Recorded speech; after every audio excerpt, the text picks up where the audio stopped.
Now, John spoke openly about seeing a UFO, and you were there, correct? And was it in New York? Will you tell us a bit about that, please?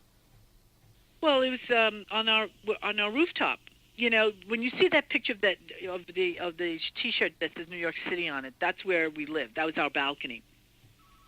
And what had happened was that we were on the balcony, and it turned out that all of a sudden, John was out there after a summer's night, and he's just out there because we faced the East River, and as we were facing the river, you could, he's just having a cigarette smoke, and he's looking out and just relaxing, and it's Friday night, and all of a sudden he says, he sees this bright lights.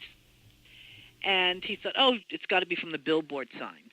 Now, meanwhile, I'm in the other room looking to put on some clothes because I just ordered pizza. And so it was quite funny. And so he's standing out there, and picture it, on top of that's dark, but he's out there standing nude. Right. Out there. Okay. There's John standing in the buff. And he realized, he says, wait a minute, we don't live in an area where there's, billboard signs. So he turned his head, and he saw this thing. And he's yelling for me. And now I'm sitting in the other room going, yeah, okay, fine. I'm not paying attention. And he yells, and he goes, now. And now I come running out. And now we have two people who are in the buff standing out. And I'm going, what is that? What are you talking about? Yeah. And he goes, look. And I said, oh, my God. And I realized it's a UFO. And I'm going, and he goes, you're seeing what I'm seeing. I said, and I'm screaming, oh, my God, it's a UFO. And there's nobody, not my neighbor who has a staircase that, that they could have come up and said, is this anything wrong? And I'm screaming, and there are not one apartment is lit up anywhere around us. And I realized afterwards, and I watched this thing for about a good solid 10 to 15 minutes. It was slow moving, and it was not that far above my head. I could see the outline. It had white lights that were going on and off, and it had one solid red light on top. So how close was it, would you say, May? How close was it? I would say it was about 2 or 3 stories above our head, which is not that far away. And I always said that if Reggie Jackson at the time, who was a great baseball player, could hit a home run, he could probably hit this thing. Right, okay. So it's pretty close.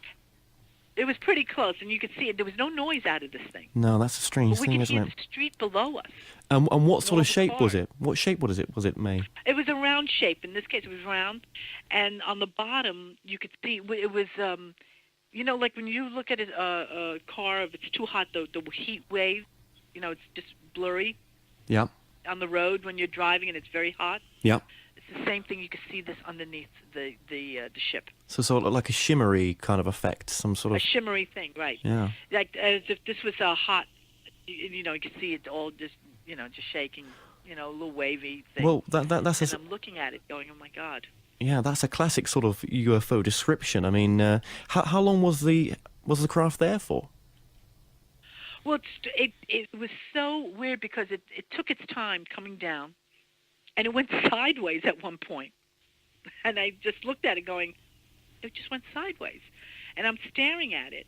I'm looking through with binoculars and I had my camera that had surveillance film in it, and I said, let me see if I could take anything. And later on, when it was developed, it looked like my whole film had just been overexposed. Do you know if there was any calls from anyone to authorities that night of other strange objects? Yeah, apparently we had some people. We had someone call up, and they called like the local police station and the Daily News, not the New York Times, but the Daily News. And a couple of people had said they had spotted something strange. One of them had said that they had gotten a strange call around in the 80s. We lived in the 50s in numbers, if you know Manhattan. Sure. We lived in the 50s, and in the 80s along the East River. And I said, well, then that makes sense because we lived in the 50s along the East River. So it was traveling down by the river. And if you looked in the distance when when it was climbing up towards the sky and it was slowly moving upwards, I looked at it in the distance, and I said, you know what? Nobody would know the difference because you could see a helicopter. You would think it's another ship, another not a ship, but a helicopter, a plane. I You see. wouldn't think of it as anything out of the ordinary. Well, that would explain why maybe other helicopters in the vicinity never came to sort of survey it, if you know what I'm... Right. Yeah. It just would never, because I watched it travel down. I saw it hover over this one building on 23rd on the East River. And I remembered the ship going, it sped up a little, then it slowed down. I watched it in various speeds. And I stood at the balcony watching it for the longest time. And then finally I saw it moving, and I said, oh, God, it's going towards Brooklyn. And we were trying to call some friends. It's coming over towards you. It's going to go for Brooklyn or something. And then all of a sudden I see it went straight up. So That was it. what did the experience do for you and John? I mean, how did it change John? Did it change yourself? I think I always believed there were other life, somewhere else. And I always believed that there were probably UFOs out there. I mean, I can't think that we could be the only beings in this universe. Sure. I mean, that to me would be silly. Excuse me. I think it just reaffirmed, and I think that John felt the same way. It just reaffirmed our belief that there are other beings out there. So you were And they're both watching. sure. So you were both very excited. And did you call your friends to tell them what had happened? Oh my God, yes! And I think one of them said, "Did May see it? Can you put her on the phone?" Just It's to only make sure. because, I'm always the person who's stable. I didn't drink. I didn't take drugs. I think my worst vice in those days was just drinking Coca-Cola constantly. I'm surprised that I still have a stomach left after all that. The classic Coke, eh? But I was like, oh yeah, Yeah. I was a big, well, they call it classic, but that old formula. And I used to have bottles, and anybody who came to our home, whether it be in Los Angeles or New York, the bottom part of the shelves are lined with, in those days, there were no cans, they were bottles. That's right, that's They were right. just bottles of Coke. And there were no drugs involved, no? None. None, no. None. So, Because, I didn't take any. I didn't, that's not something I No. did. And it was just, so it was quite interesting to see this. yeah. And, two people screaming. I mean, we're in our commando outfits there. And why would I even say that, if I thought that I had, if there was something else involved, Well, I just remember it was Friday, and I remember it because in New York City, where we live, and I kept saying, why isn't anybody home? And then I realized we're talking summer, Friday night, in this area. Everybody's out to the Hamptons. of course they are. Of course they are. And, well, it must have been an experience just meant for you and John. Must have been, and I learned to always look up in the sky because you just never know No, that's right.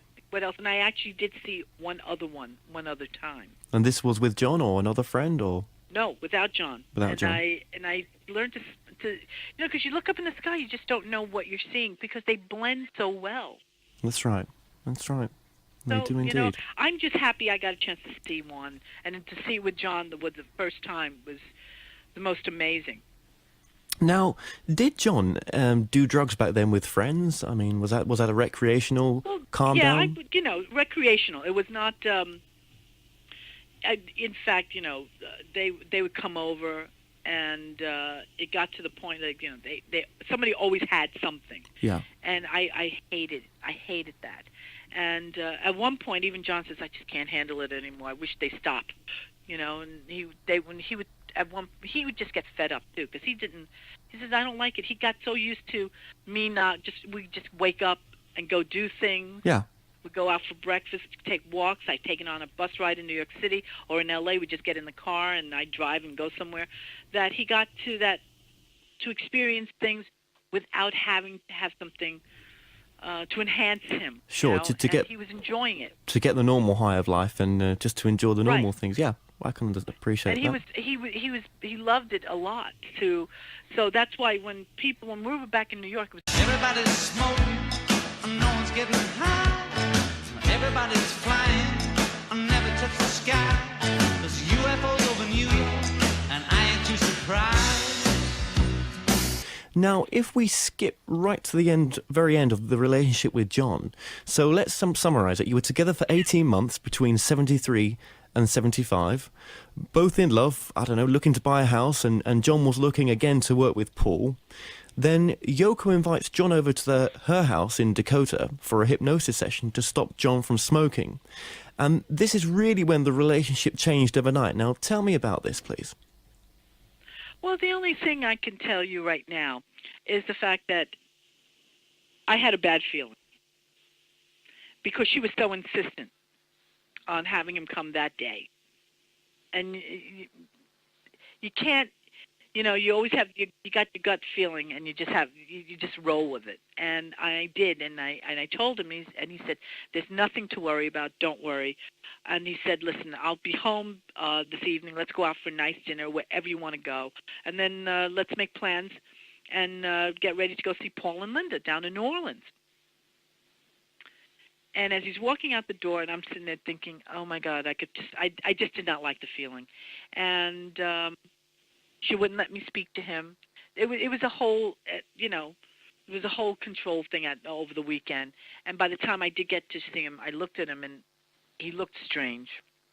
And I said, what actually happened? He goes, I don't know. He goes, I drank some tea. I was throwing up, and, and then all of a sudden something, and he couldn't even explain it, and all he could say was, Yoko's allowed me to come home.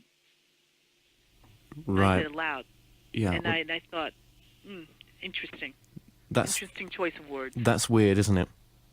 Yes, and so I just leave it from there. I think everybody else can, you can make up your mind on So basically, how it goes from there. Hypnotized, and it changed his feelings overnight, and the relationship was over. I just don't think it was, I don't think now, in hindsight, it was just only hypnotism, but I think that was part of it. That was part of something yeah, okay. Yeah, okay. And then on top of that, but our love was so strong that... There's UFOs over New York, and I ain't too surprised.